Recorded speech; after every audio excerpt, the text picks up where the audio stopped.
Welcome to the NPTE Final Frontier podcast, helping one student at a time. Visit NPTEFF.com to enroll today so you can pass tomorrow.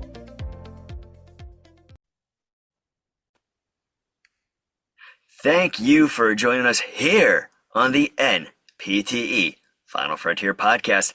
My name is David.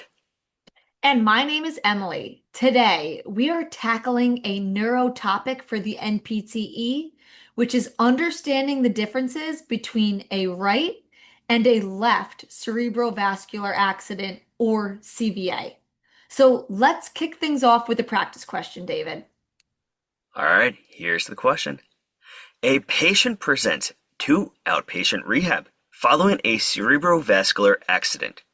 On examination, the patient demonstrates impaired speech production, difficulty with word finding, and right-sided hemiparesis.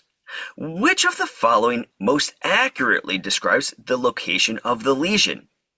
Is it option A, right CVA affecting parietal lobe? Option B, left CVA affecting frontal lobe? Is it option C, right CVA affecting occipital lobe? Or D, left CVA affecting cerebellum? Take a moment, reflect, think, select. Let's see what's going to happen. I'll tell you what's going to happen. The answer is B, left CVA affecting frontal lobe. All right, great job, Warriors. Now, let's walk through why this is correct. Because remember, it's not only important to know if we got the question right or wrong, but we want to have a better understanding as to why this is the correct answer choice. Understanding those fundamental reasons is what is really going to help you succeed on this exam. So first up, we have option A. Option A was a right CVA affecting the parietal lobe. This is incorrect. This is incorrect because a right CVA usually causes left-sided neglect, impaired judgment, or impulsivity, not necessarily aphasia. So we can cross off option A.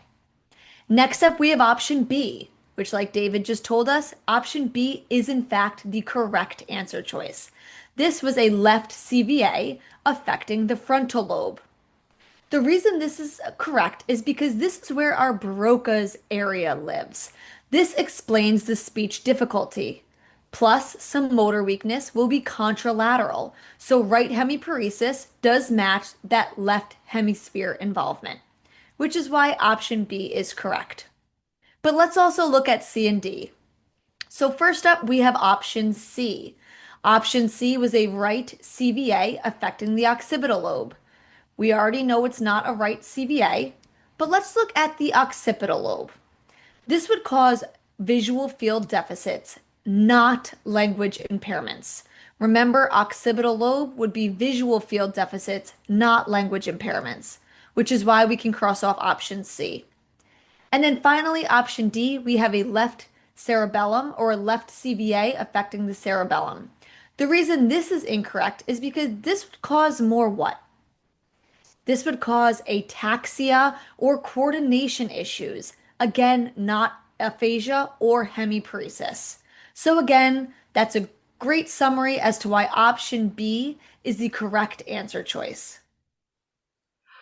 All right, so let's look at some simple ways to remember this now. Right hemisphere, you can think of something like, right on, baby. And patients are most likely going to be like, presenting like a baby. They may be impulsive, have poor judgment, very positive, but also a short attention span. They overestimate their abilities and often have left-sided neglect, spatial and perceptual deficits, and also difficulty perceiving emotions. Some of the treatment strategies you may want to do would be like using verbal cues, since gestures can be confusing to them, especially due to the visuospatial deficits. Provide frequent feedback. Focus heavily on safety. Avoid environmental clutter. And also don't overestimate their ability to learn. Now, with left hemisphere, you have something like, "Oh, poor old lady." The patient presents more like An older person, an older adult, well, they're going to be more cautious, slow, frustrated, get out of my yard. They're going to be very aware of their deficits, though. They may have something like aphasia, right sided weakness or paralysis, depression, difficulty with new information, and also they may be rigid through their thought process. Some treatment strategies that you may want to use with them would be building a communication base with gestures or demonstrations, providing frequent support, allowing extra time, and also don't underestimate their ability to learn. All right, so let's summarize this again. This is some great ways to think of this, and I love what you just said, David. So let's repeat that. I love how you said with the right hemisphere, we can think right on baby. And with our left hemisphere, let's think poor old lady.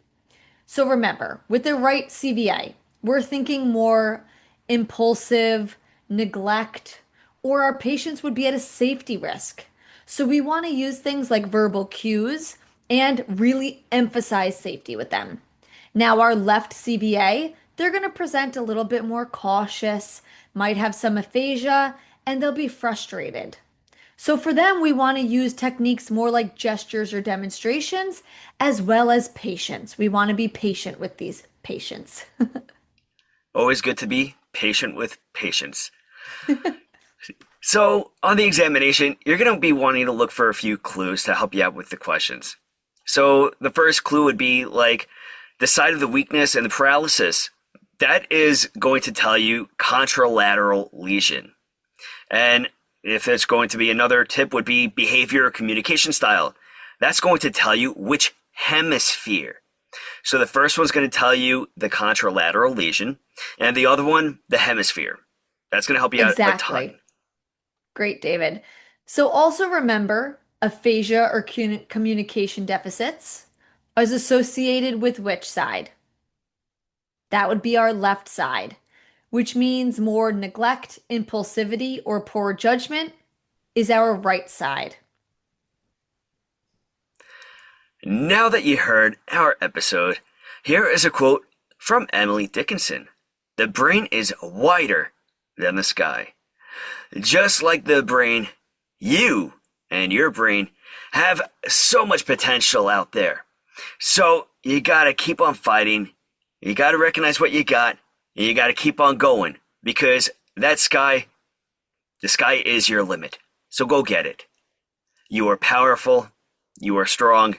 You are a final frontier warrior. You will pass. Thank you very much for listening. For more information on the NPTE Final Frontier, please visit npteff.com. You can also check out all of our social media platforms such as Facebook, Instagram, Twitter, and X. Till next time, have a great day and a powerful tomorrow.